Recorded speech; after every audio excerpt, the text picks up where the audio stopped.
Subscribe to our channel and press the bell icon so that you never miss any video lesson from Rao's IAS Study Circle. Join the official Telegram channel of Rao's IAS Study Circle to stay updated and get all the materials on the Telegram. The link to the channel can be found in the description box. Hello and welcome to Daily News Simplified, an answer to what, why and how of newspaper reading from UPSC Civil Services examination perspective. Now today let us take up the New Delhi edition of the Hindu newspaper dated 6 July 2022. These are the list of the news for today's discussion and their timestamp has been provided in the YouTube description. So on this note, let's start our today's discussion from prelims and mains point of view. Now this news appears on page number 12 and it says that more time is needed to respond to center's policy on disabled. So the stakeholders have demanded more time from the Department of Empowerment of Persons with Disabilities so that they can respond to the center's policy. So the central policy with respect to persons with disability aims to address various challenges which are faced by people with disability. Now this topic becomes important mainly from your mains perspective. As you can see, a question was asked by UPSC in 2017. The question was, does the Right of Persons with Disabilities Act 2016 ensure effective mechanism for empowerment and inclusion of the intended beneficiary in the society? Discuss. And this topic under GS paper 2 gets covered with respect to laws for the protection and betterment of vulnerable sections and also issues relating to health, education and human resources for person with disability. Now the people with disability face various challenges such as social stigma which is attached to disability, as parents for a long time deny any intellectual or cognitive ability prevalent in their children, and because of denial they do not seek medical help. Now because of lack of medical help, such condition worsens.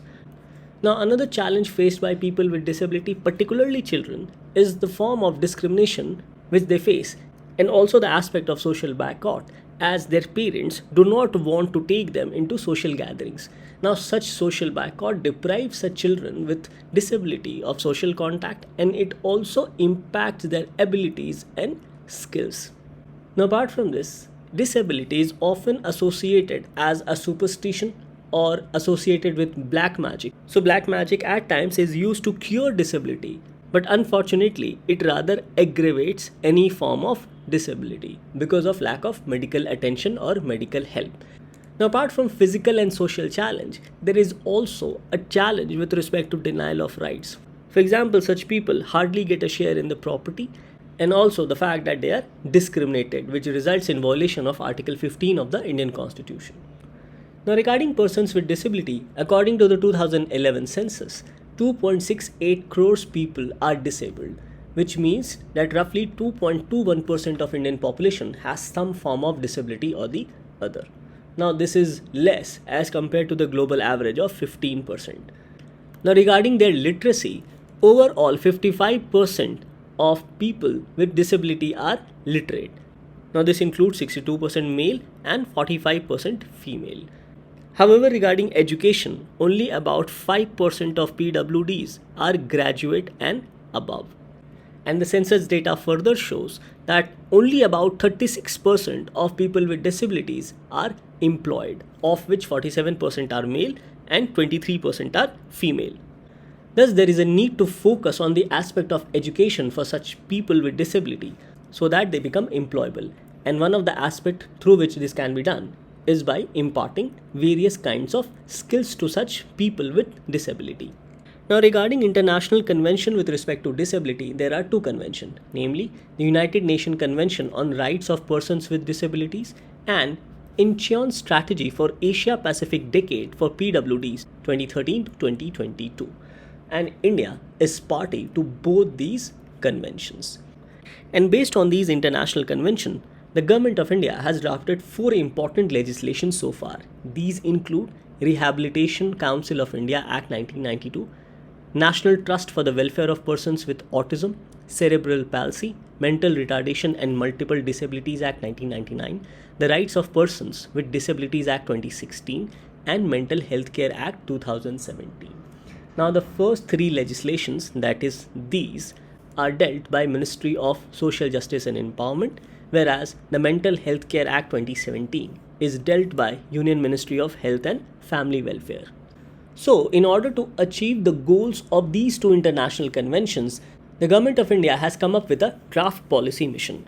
And this mission is based on Article 41 of the Indian Constitution, which is a part of Directive Principles of State Policy. Now, it mentions about right to work, to education, and to public assistance in certain cases. It highlights that the state shall, within the limits of its economic capacity and development, make effective provision for securing the right to work, right to education, and to public assistance in cases of unemployment, old age, sickness, and disablement, and also in other cases of undeserved want. So, in order to fulfill the goals of the two international conventions and also as per the aspiration of Article 41 of the Indian Constitution, the Government of India has come up with a new policy to address the issues with respect to persons with disabilities. These include prevention, early identification, and intervention. Now, in this regard, the Ministry of Health and Family Welfare implements various programs for prevention and control of disabilities, which includes Universal Immunization Program, National Program for Control of Blindness, Pulse Polio Program, National Iodine Deficiency Disorder Control Program, National Leprosy Eradication Program, National Program for Prevention and Control of Deafness, and also National Program for Prevention and Control of Fluorosis. Now, apart from the aspect of prevention, there is also an aspect of early intervention. And in this regard, the government has come up with an early intervention center. And the facilities at such early intervention center includes counseling services with respect to parental counseling and training. There are also provisions for therapeutic services, which includes occupational therapy, speech therapy, physiotherapy, behavioral therapy, etc., which is provided to such people with disability. Screening and identification of the disease. At the center, there is also a provision for screening and identification of any kind of disability. There are various preparatory classrooms which makes these people school ready and school friendly so that these people can attend the schools. And such center also provide for outdoor common services through sports arena and sensory park. Now, the next aspect of the policy includes disability certification. And in this regard, the central government has launched the Unique Disability Identity Project, which provides a UDID card or a disability certificate. So once a person applies for a disability card, then their disability is assessed through a medical board and then disability certificate is issued. And on this note, the Government of India has also come up with a Unique Disability Identity Project, which is an online platform for application and certification of disability, and it also provides for a UDID card. Now, other area of focus includes education and health. Now, pertaining to education, even the National Education Policy of 2020 recognizes the importance of creating enabling mechanism for providing children with special needs the same opportunities of obtaining quality education as any other child. Further, the priority is also to ensure inclusion and equal participation of children with disabilities in early childhood care and education centers. Further, the policy has also prescribed NIOS, that is National Institute of Open Schooling, to develop high quality modules to teach Indian Sign Language. So the idea is also to prepare an Indian Sign Language to be taught to students with hearing disabilities. Further, students are also supposed to be sensitized by teachers, social workers, and counselors to bring in an inclusive school curriculum. Further, the policy also calls to develop a disability-specific course curriculum and evaluation system, and also to align the Right to Education Act 2009 with Right to Persons with Disabilities Act of 2016. So these are some of the suggestions of the policy measures regarding the aspect of education. So on the aspects of health, the policy mandates that a targeted mission should be launched to ensure PWDs get health services that are accessible and affordable. The National Health Program should include disability as an important component and health infrastructure so that the healthcare institutions at lower level, that is district, block, and even village level, caters to the health and rehabilitation needs of people with disability in the community. Further, the Ministry of Health and Family Welfare needs to sensitize the state and national mental health authorities about rights of person with mental illness in terms of the Right to Person with Disabilities Act of 2016.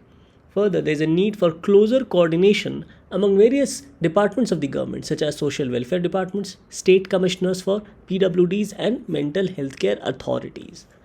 Now regarding Ayush, it says that Ayush research and care activities should be oriented to engage with disability more actively, and an attempt should also be given to find solutions for disability care and treatment based on traditional Indian system of healthcare. Now a module of disability can be introduced in MBBS and other medical courses, and this module can be discussed in consultation with rehabilitation professionals and PWDs.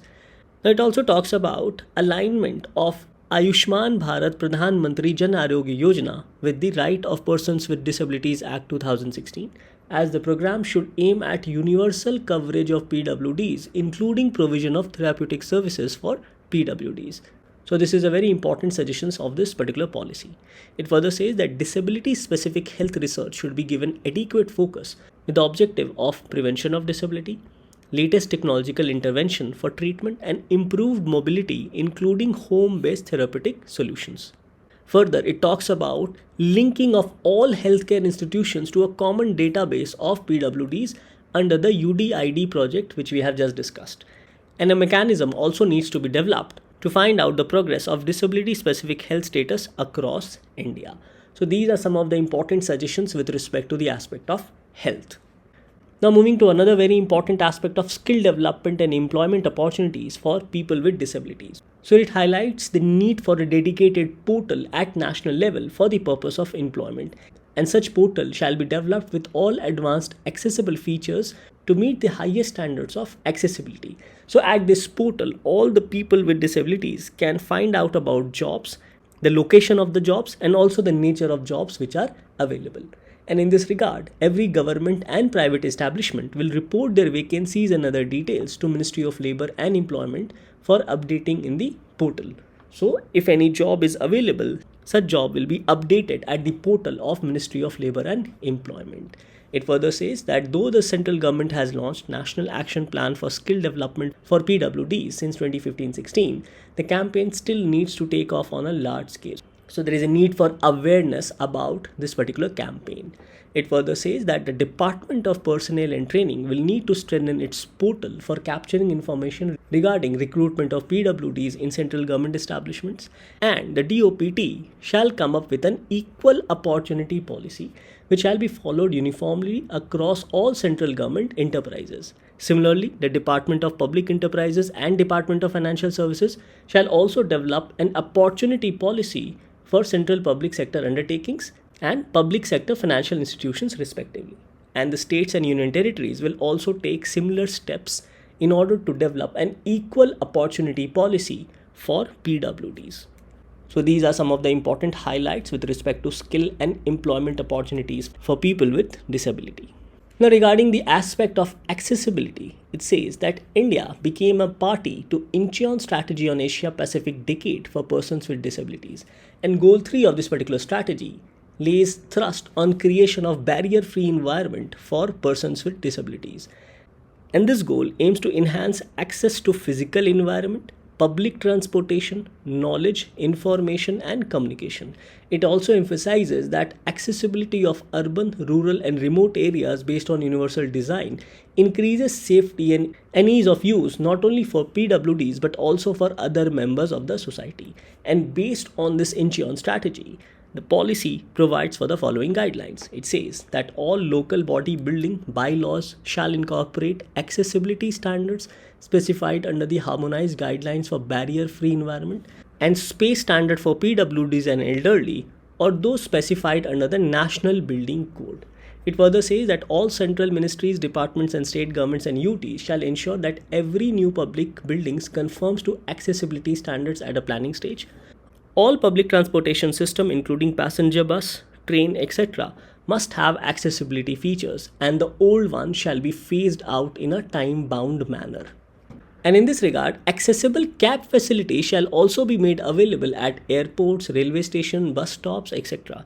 And drivers of such vehicle carrying persons with disability shall be sensitized and trained about the special needs of such people. Further, there is also need to make personal vehicle accessible for people with disability, and in this regard, Ministry of Road Transport and Highway will issue necessary guidelines to make certain modifications in the personal vehicles which is being used by persons with disabilities.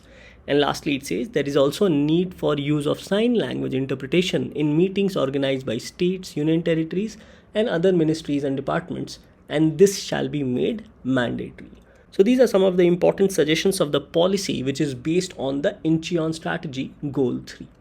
So these policies for persons with disabilities are important from the perspective of social justice under GS paper 2. With this, let's take up the next news for discussion. Now the next news appears on page number 6 as a lead article with respect to the aviation industry of India. Now this news says Indian aviation needs a strong and steady tailwind. Policymakers ought to recognize India's untapped potential and work towards dismantling many hurdles. Now this article highlights about India's per capita consumption of air tickets and has compared with other countries, including rich countries and also poorer countries. And based on this data, this article says that there is a lot of reforms which needs to be done to improve profitability of India's civil aviation sector. So this article has provided a comparison of passengers buying commercial flight tickets so as to reflect India's aviation industry. So India having a population of roughly around 1.3 billion people, and out of this, as per the data of 2019, only 140 million people purchased air tickets for the year 2019. And this article talks about the pre-COVID era. Further, the article has also said that frequent flyers were roughly around 35 to 40 million passengers only in that particular year. So it means that only about 4% of the population of India or even less can afford air travel. And this places India just alongside some other poorer African countries. Now, if you look at other comparison charts, now Ireland, despite having a population of 5 million, 28 million passengers flew in 2019 in Ireland. With respect to Europe, the population is 447 million and the passengers was 1,146 million for the year 2019. Now Brazil had 119 million passengers as compared to its population of 215 million. With respect to Malaysia, it was 63 million passengers having a population of roughly around 33 million. Whereas in Indonesia, 116 billion passengers flew in 2019 as against its population of 280 million. So overall, this article highlights the need for reform in civil aviation sector, not only to improve per capita consumption of air tickets in India, but also to make air travel more affordable to the common masses. So in this regard, these are some of the reforms which are needed to make civil aviation sector more profitable and also to improve per capita consumption of air tickets in India. So the first point highlighted is regarding improving India's air cargo growth, and says that in order to improve India's air cargo growth, it needs to be integrated with road, rail and port infrastructure. Now in this regard, a project similar to Bharatmala project needs to be initiated with respect to connecting the regional airport, and this will also boost the UDAN scheme of Government of India to promote regional connectivity. It further says that there is a need for reform on all areas of civil aviation, including air cargo, airports, aviation fuel taxes and also maintenance, repair and overall.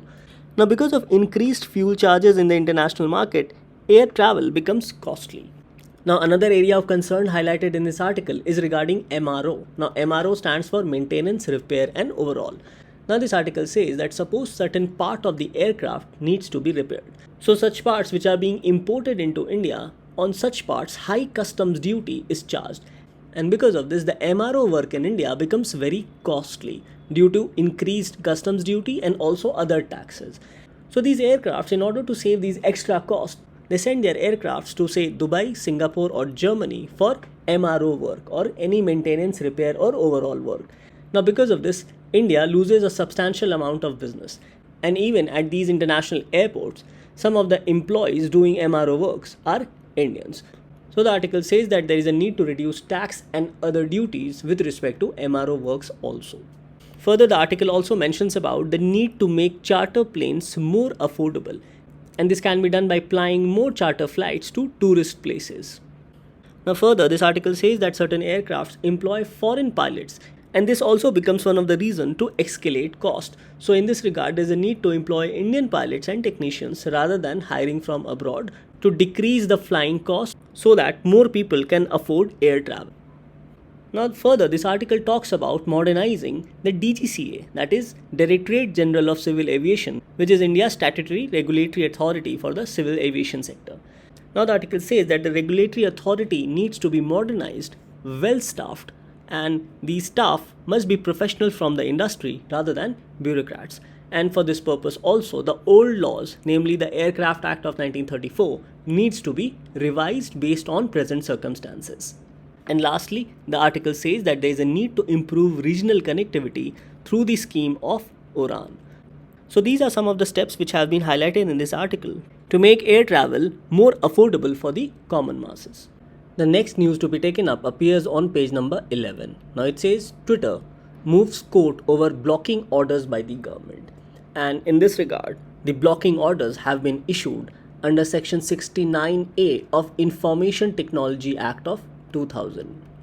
So, failure to obey the blocking orders of Ministry of Electronics and Information Technology, the microblogging site Twitter has filed a petition in the Karnataka High Court challenging the blocking orders of the government under section 69A of Information Technology Act. So according to Twitter, they have challenged this blocking order as according to Twitter, these blocking orders are procedurally and substantially deficient of section 69A requirements. They demonstrate excessive use of powers, and also the blocking orders are disproportionate. So on this note, let's go through section 69A of the Information Technology Act. So it says that power to issue directions for blocking for public access of any information through any computer resource. So here computer resource refers to or means any computer, computer system, computer network, data, computer database or software. Now there is another term used in this particular provision which is intermediary. So it says that intermediary with respect to any electronic records means any person who behalf of another person receives, stores or transmits that record or provides any service with respect to that record and includes telecom service providers, network service providers, internet service providers, web hosting service providers, search engines like Google, online payment sites like Paytm, online auction sites, online marketplaces and cyber cafes. So these are the broad definition of intermediaries. So section 69A of IT Act authorizes the central government or any of its officers to block public access of any information if such information goes against the interest or sovereignty and integrity of India, they are against the defense of India, such information are against the security of the state, such information are against friendly relations with foreign states, or if such information may impact public order, or such direction to block such information is necessary to prevent incitement to commission of any cognizable offense, then the central government or its officers by order direct any agency of the government or intermediary to block for access by the public or cause to be blocked for access by the public any information generated, transmitted, received, stored or hosted in any computer resource.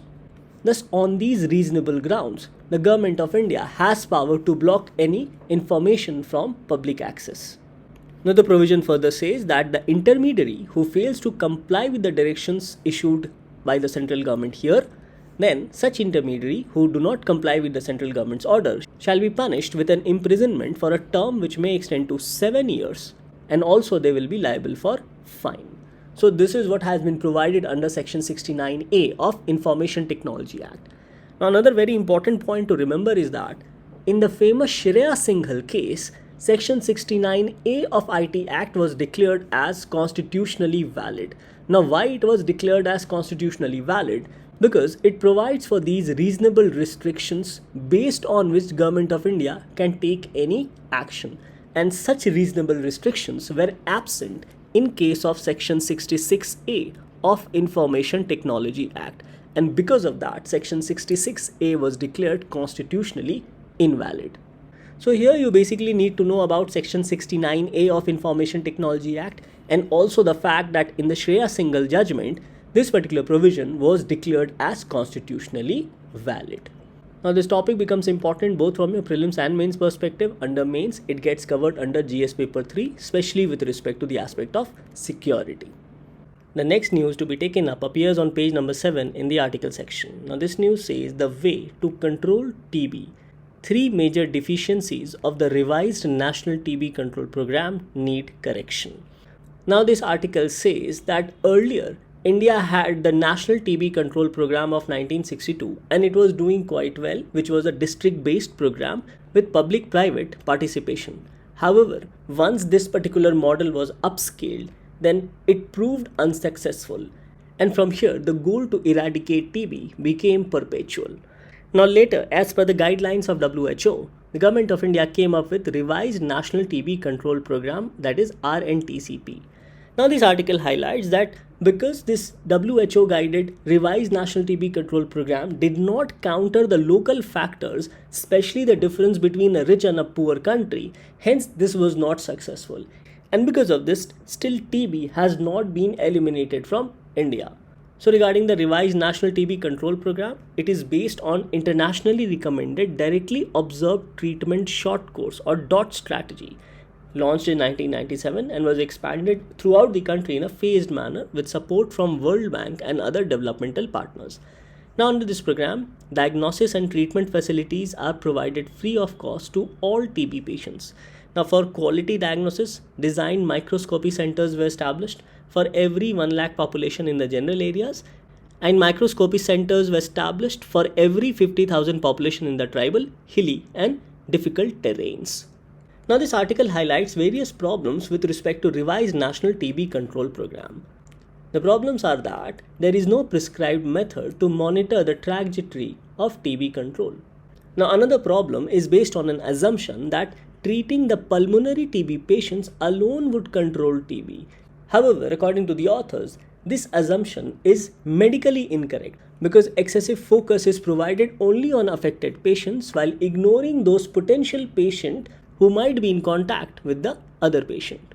Further, there is another aspect of gender divide where there is a significant difference in how the males, females and transgenders are treated or how they receive treatments in the healthcare services.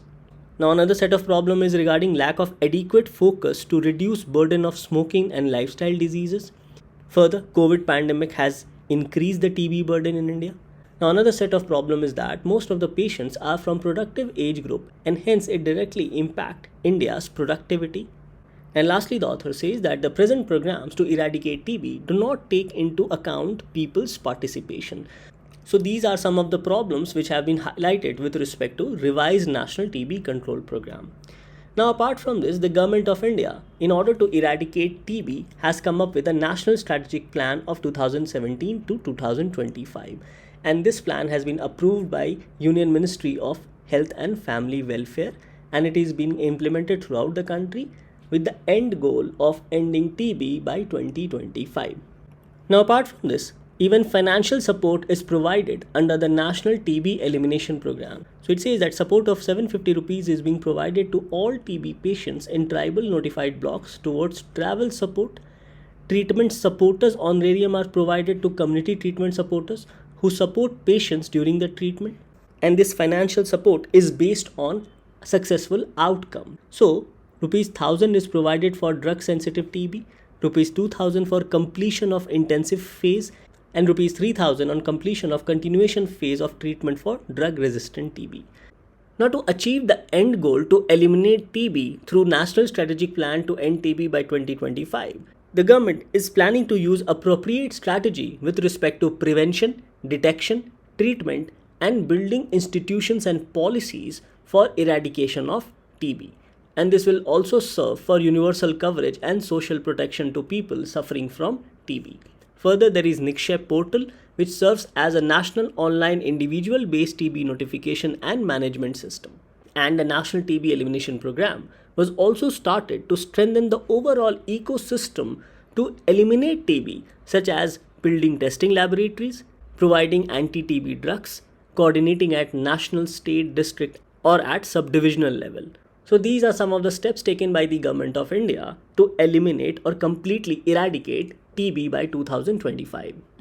Now apart from the above financial support, the following schemes are also being implemented. These are Nikshay Poshan Yojana, and it is being implemented since April 2018, where rupees 500 per month is provided to all TB patients towards nutritional support for the duration of their treatment. So under the Nikshay Poshan Yojana, rupees 500 is being provided for nutritional support to TB patients. Further incentives are also provided for private sector providers such as private practitioners, private hospital, private laboratories and chemists who notify TB patients on Nikshay and are also provided rupees 500 on notification and another rupees 500 for updating the patient's treatment outcome. So these are some of the schemes which the government of India is implementing for eradication of TB. So these schemes pertaining to TB becomes important, and this topic gets covered under GS paper 2, particularly with respect to social issues under health. Now this news appears on page number 12. Now this news says Centre asks states to boost paddy sowing. Now there has been a 27% fall in the sown area to 43.45 lakh hectares till July 1. So at a conference of State Food Ministers on Food and Nutrition Security of India, the Union Minister of Food and Public Distribution System Piyush Goyal has asked all states to increase the net sowing area for paddy. Now this has been advised not only for paddy but also for wheat in the upcoming season. Now the first reason is that the net sowing area for paddy has decreased as compared to last year. And the Union Minister is also asking states to increase sowing of wheat. Now this is also because of the ongoing Ukraine war and also increased demand of wheat globally. So the Union Minister has asked different states to increase their net sowing area both for paddy and also for wheat.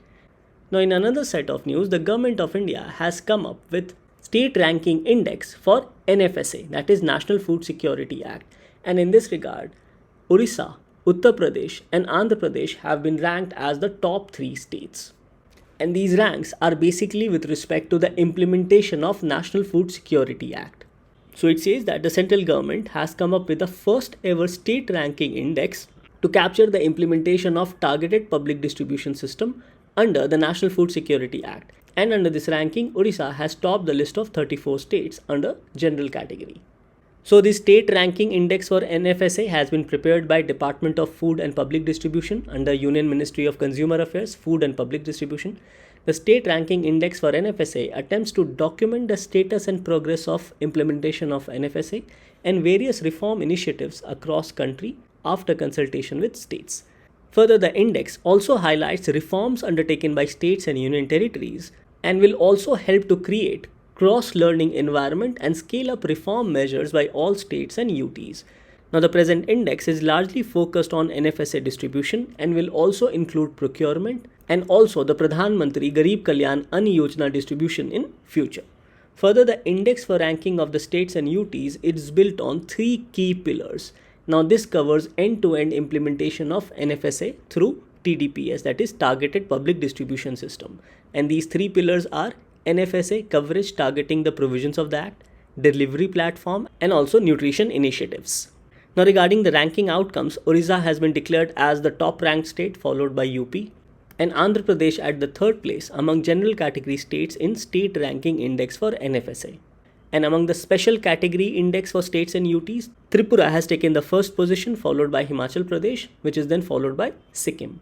And among the 3 UTs where direct benefit transfer through cash is operational, the top ranked UT is Dadra Nagar Haveli and Daman and Diu. Thus this news becomes important both from your prelims and mains perspective, and it gets covered under GS paper 3 with respect to public distribution system. Now this news appears in the text and context section on page number 8. And this news says the relentless march of foreign portfolio investors to the exit gate. Why are foreign portfolio investors exiting the Indian market? How has the Russia-Ukraine war contributed to this? Now from your prelims perspective, you need to understand the impact of FPIs and also how it impacts the Indian rupee when FPIs start exiting the Indian market. And now this impacts the Indian rupee because ultimately it results in selling of Indian rupee. And the Ukraine crisis has aggravated the financial situation globally. And because of this, FPI sold assets worth 50,000 crores in June 2022. Now this also impacted Indian rupee, as we saw that Indian rupee continued to decline. Now this topic of impact of Indian rupee and value of currency has been explained in detail in the DNS dated 12th May 2022. So in our DNS, let's try and understand about the FPI. Now FPI or foreign portfolio investment are equity investment not exceeding 10% of the total paid up capital. So the whole idea of FPI is to invest in a foreign country without registering with the securities market regulator. So it says that it is also called hot money. Why? Because it can be withdrawn very easily and it is very liquid. It represents short-term inflows such as investment in shares, bonds, debentures, etc. Now categories of investments include shares, corporate bonds, debentures, commercial papers, mutual fund units, units issued by REIT, and InvITs, treasury bills, dated securities, state development loans, Indian depository receipts, etc. Now the categories of FPIs includes foreign government and their entities, regulated entities such as banks, pension funds, mutual funds, and it also includes corporates, individuals, charitable organization, or even unregulated funds. So these are some of the foreign portfolio investors. Now look into this question asked in the prelims of 2019. The question was, which of the following is issued by registered foreign portfolio investors to overseas investors who want to be a part of the Indian stock market without registering themselves directly? And in this, the options were certificate of deposit, commercial paper, promissory note, and participatory note. So the FPIs invest in the Indian market through the participatory notes without registering themselves with SEBI. And on this note also, let's compare FDI and FPI. Now FDI stands for foreign direct investment, and regarding percentage of ownership, it should be 10% or more, whereas with FPI it is less than 10%. Now FDI includes transfer of capital, technology, and management skills. Here under FPI it only includes transfer of capital, which is very liquid. Investment through FDI leads to ownership and management, whereas investment through FPI only leads to ownership. Further, investment in FDI leads to creation of physical asset, whereas investment through FPI leads to creation of financial assets. Now FDI is mainly invested in the primary market, whereas FPI is mainly invested in the secondary market. However, they can also participate in the primary market. Now nature of investment, FDI is stable and long term since they invest in the ownership and management, whereas FPIs are unstable and short term and hence termed as hot money because they can be withdrawn very easily. And this is what is happening in the present situation in India. Regarding flexibility, it is less flexible, whereas FPI is more flexible based on its increased liquidity aspect. Now role of investors, active, whereas role of investors in FPI is passive. So this can be said to be a basic difference between FDI and FPI. Thus this topic becomes important from your prelims perspective, and to understand the impact on currency, you can go through the DNS dated 12th May 2022. With this, let's take up the question for the day.